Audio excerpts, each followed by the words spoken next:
Hi friends, എല്ലാവർക്കും നമസ്കാരം. ഇന്നത്തെ റെസിപ്പി ഉള്ളി തീയലിൻ്റെ റെസിപ്പിയാണ്. നല്ല ടേസ്റ്റി ആയിട്ടുള്ള ഒരു ഉള്ളി തീയൽ എങ്ങനെ നമുക്ക് ഉണ്ടാക്കിയെടുക്കാൻ നോക്കാം. അപ്പോൾ അതിന് മുൻപായിട്ട് ഈ ചാനൽ ആദ്യമായിട്ട് കാണുന്നവരുണ്ടെങ്കിൽ മറക്കാതെ ഒന്ന് സബ്സ്ക്രൈബ് ചെയ്തോളൂ. സബ്സ്ക്രൈബ് ചെയ്യുമ്പോൾ സബ്സ്ക്രൈബ് ബട്ടൻ്റെ അടുത്ത് ചെറിയൊരു ബെല്ലൈക്കൺ ഉണ്ട്, അതൊന്ന് മറക്കാതെ ഒന്ന് ക്ലിക്ക് ചെയ്യണം. അപ്പോഴാണ് പുതിയ വീഡിയോസിൻ്റെ നോട്ടിഫിക്കേഷൻസൊക്കെ നിങ്ങൾക്ക് വരുള്ളൂ. അപ്പോൾ ഇനി നമുക്ക് എത്രയും പെട്ടെന്ന് ഈ റെസിപ്പി എങ്ങനെ നോക്കാം. അപ്പോൾ തീയൽ ഉണ്ടാക്കാനായിട്ട് ആദ്യം നമുക്ക് നാളികേരം ഒന്ന് വറുത്തെടുക്കണം. അപ്പോൾ അതിന് വേണ്ടിയിട്ട് ഇതുപോലെ ഒരു പാൻ ചൂടാക്കിയിട്ട് അതിലേക്ക് നമുക്ക് 1 ടീസ്പൂൺ വെളിച്ചെണ്ണ ഒഴിച്ചു കൊടുക്കാം. ഇതൊരു നാടൻ കറി ആയതുകൊണ്ട് വെളിച്ചെണ്ണയിൽ തന്നെ വറുത്തെടുക്കുമ്പോഴാണ് നല്ല ടേസ്റ്റ് ഉണ്ടാവുക.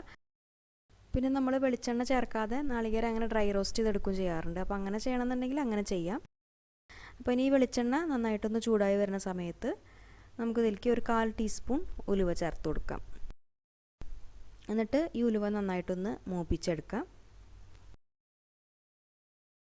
ഇപ്പോൾ ഉലുവ നന്നായിട്ട് മൂത്ത് വന്നിട്ടുണ്ട്. ഇനി നമുക്കിതിലേക്ക് ഒരു 2-3 ചെറിയ ഉള്ളി ഇതുപോലെ കഷ്ണങ്ങളാക്കിയിട്ട് ചേർത്ത് കൊടുക്കാം. പിന്നെ നമുക്ക് 1 കപ്പ് നാളികേരം ചേർക്കാം. പിന്നെ ഇതിൻ്റെ കൂട്ടത്തിൽ കുറച്ച് കറിവേപ്പിലയും ചേർത്ത് കൊടുക്കാം. ഇനി നമുക്ക് ഇതെല്ലാം കൂടിയിട്ട് നന്നായിട്ടൊന്ന് വറുത്തെടുക്കാം. അപ്പോൾ നമ്മൾ ഈ നാളികേരം ഒരു ബ്രൗൺ കളറാവുന്നത് വരെ വറുത്തെടുക്കണം.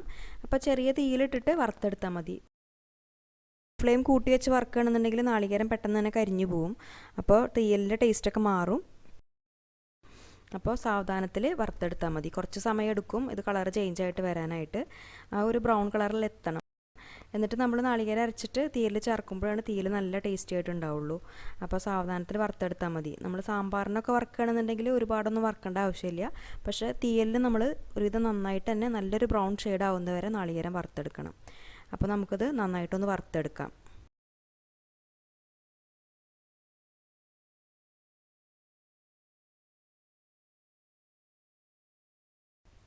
ഇപ്പോൾ നാളികേരം നമ്മൾ നന്നായിട്ട് വറുത്തെടുത്തിട്ടുണ്ട്. നല്ലൊരു ബ്രൗൺ ഷെയ്ഡൊക്കെ ആയി വന്നിട്ടുണ്ട്.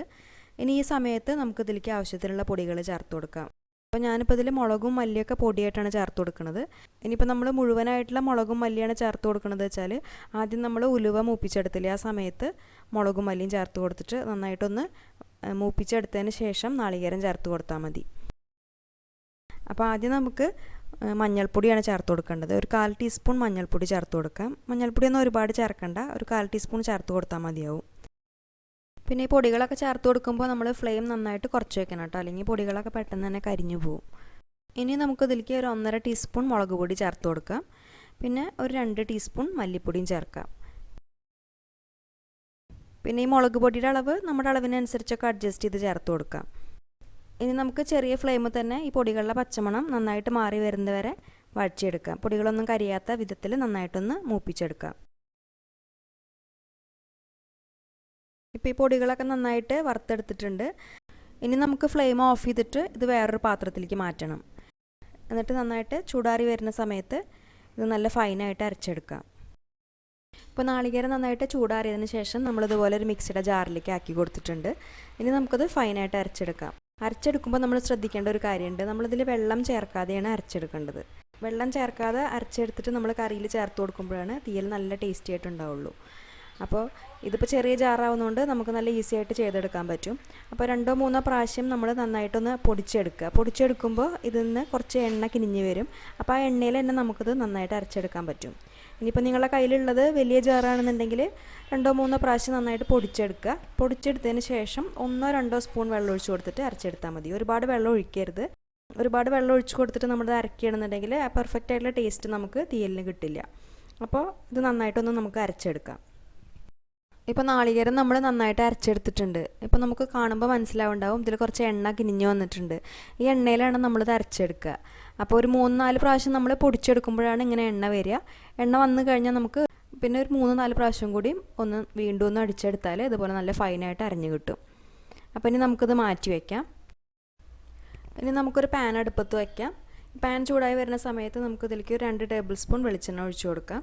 ഇനി വെളിച്ചെണ്ണ നന്നായിട്ട് ചൂടായി വരുന്ന സമയത്ത് നമുക്കൊരു 1/2 ടീസ്പൂൺ കടുക് ഇട്ട് കൊടുത്തിട്ട് ഒന്ന് പൊട്ടിച്ചെടുക്കാം.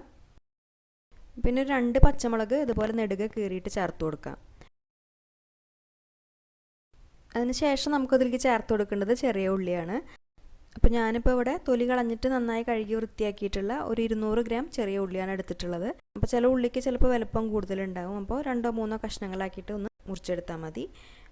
പിന്നെ ഉള്ളിത്തീയൽ ഉണ്ടാക്കാനായിട്ട് നമ്മൾ ചെറിയ ഉള്ളി തന്നെ എടുക്കണം കേട്ടോ. സവാള എടുക്കുകയാണെന്നുണ്ടെങ്കിൽ പെർഫെക്റ്റ് ആയിട്ടുള്ള ഉള്ളിത്തീയലിൻ്റെ ടേസ്റ്റ് കിട്ടില്ല. ഇനി ഈ ഉള്ളി നമുക്ക് നന്നായിട്ടൊന്ന് വഴറ്റിയെടുക്കാം. അപ്പോൾ ഒരു മീഡിയം ഫ്ലെയിമിലിട്ടിട്ട് ഏകദേശം ഒരു ലൈറ്റ് യെല്ലോ കളറാവുന്നത് വരെ നമുക്കിത് വഴറ്റിയെടുക്കാം. ഇപ്പോൾ ഉള്ളി നന്നായിട്ട് വഴന്നു വന്നിട്ടുണ്ട്. ഇനി ഈ സമയത്ത് നമുക്കിതിലേക്ക് കറിവേപ്പില ചേർത്ത് കൊടുക്കാം. എന്നിട്ട് നന്നായിട്ടൊന്ന് മിക്സ് ചെയ്തെടുക്കാം. അതിനുശേഷം നമുക്കിതിലേക്ക് പുളി ചേർത്ത് കൊടുക്കാം. അപ്പോൾ ചെറിയൊരു നെല്ലിക്ക വലുപ്പത്തിലുള്ള വാളംപുളി ആദ്യം കുറച്ച് വെള്ളം ഒഴിച്ചിട്ടൊന്ന് കുതിർക്കാനായിട്ട് വെച്ചാൽ മതി. അത് എന്നിട്ട് ഒരു 3/4 കപ്പ് വെള്ളത്തിൽ പിഴിഞ്ഞെടുത്തിട്ട് അത് നമുക്കിതിലേക്ക് ചേർത്ത് കൊടുക്കാം. ഇനി നമുക്ക് ഇതൊരു 5 മിനിറ്റ് നേരം തിളപ്പിച്ചെടുക്കാം. ഈ പുളിക്ക് ഒരു റോ ടേസ്റ്റ് ഉണ്ടാവില്ല, അത് പോകുന്നത് വരെ മാത്രം ഒന്ന് തിളപ്പിച്ചാൽ മതി. ഇപ്പോൾ ഒരു 5 മിനിറ്റ് കഴിഞ്ഞിട്ടുണ്ട്. ഇത്രയും തിളപ്പിച്ചാൽ മതിയാവും. ഈ സമയത്ത് ഇനി നമുക്ക് നേരത്തെ അരച്ച് വെച്ചിട്ടുള്ള നാളികേരം ചേർത്ത് കൊടുക്കാം. എന്നിട്ട് നന്നായിട്ടൊന്ന് മിക്സ് ചെയ്തെടുക്കാം. അതിനുശേഷം നമുക്ക് ഇതിലേക്ക് കുറച്ച് വെള്ളം ചേർത്ത് കൊടുക്കണം. എന്നിട്ട് ഇത് നന്നായിട്ടൊന്ന് തിളപ്പിച്ചെടുക്കണം. അപ്പോൾ അതിന് വേണ്ടിയിട്ട് ഒരു 1.5 കപ്പോളം ചൂട് വെള്ളം ഒഴിച്ചു കൊടുക്കാം. അപ്പോൾ നമ്മൾ നേരത്തെ നാളികേരം എടുത്തിട്ടുള്ള പാത്രത്തിൽ തന്നെയാണ് കേട്ടോ ഞാനിപ്പോൾ വെള്ളം എടുത്തിട്ടുള്ളത്. പിന്നെ നമുക്കിതിലേക്ക് ചേർത്ത് കൊടുക്കേണ്ടത് ഉപ്പാണ്.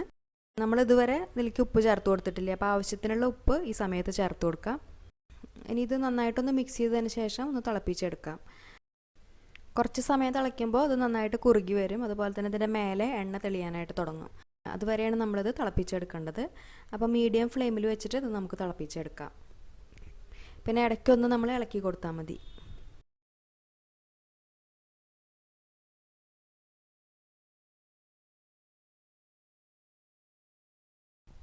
ഇപ്പോൾ നമ്മുടെ തീയൽ ഏകദേശം റെഡി ആയിട്ടുണ്ട്. നന്നായി കുറുകിയിട്ട് മേലെ എണ്ണയൊക്കെ തെളിയാനായിട്ട് തുടങ്ങിയിട്ടുണ്ട്. ഇനി ഈ സമയത്ത് നമുക്ക് അവസാനമായിട്ട് ഇതിലേക്ക് കുറച്ച് കറിവേപ്പില ചേർത്ത് കൊടുത്തിട്ട് നന്നായിട്ടൊന്ന് മിക്സ് ചെയ്തെടുക്കാം. ഇപ്പോൾ ഇതിൻ്റെ കൺസിസ്റ്റൻസി ഇങ്ങനെയാണ്. ഇനി ഇത് തണുക്കുമ്പോൾ കുറച്ചും കൂടി ഒന്ന് കുറുകി വരും. അതുപോലെ തന്നെ ഇതിൻ്റെ കളറും കുറച്ചും കൂടി ഒന്ന് ചേഞ്ച് ആകും. അതായത് ഒരു ഡാർക്ക് ഷെയ്ഡായിട്ട് വരും. ഇതിനി നന്നായിട്ട് തണുത്തതിന് ശേഷം നല്ല ചൂട് ചോറിൻ്റെ കൂടെ കഴിക്കുമ്പോഴാണ് നല്ല ടേസ്റ്റ്. ഇതുണ്ടെങ്കിൽ നമുക്ക് വേറെ ഒരു കറിയുടെ ആവശ്യമില്ല, ഇത് മാത്രം കൂട്ടിയിട്ട് ചോറുണ്ണാം. അപ്പോൾ നല്ല ടേസ്റ്റി ആയിട്ടുള്ള ഒരു തീയലിൻ്റെ റെസിപ്പിയാണിത്. അപ്പോൾ എല്ലാവരും ട്രൈ ചെയ്ത് നോക്കൂ. ട്രൈ ചെയ്യുന്ന സമയത്ത് ഫീഡ്ബാക്ക് അറിയിക്കൂ. പിന്നെ വീഡിയോ ഇഷ്ടപ്പെടുകയാണെങ്കിൽ ലൈക്ക് ചെയ്യാനും ഷെയർ ചെയ്യാനും കൂടി മറക്കരുത്. അതുപോലെ ചാനൽ ഇതുവരെ സബ്സ്ക്രൈബ് ചെയ്യാത്തവരുണ്ടെങ്കിൽ ഒന്ന് സബ്സ്ക്രൈബ് ചെയ്ത് സപ്പോർട്ട് ചെയ്യുക. അപ്പോൾ ഇനി നല്ല നല്ല റെസിപ്പീസായിട്ട് വീണ്ടും വരാം. താങ്ക്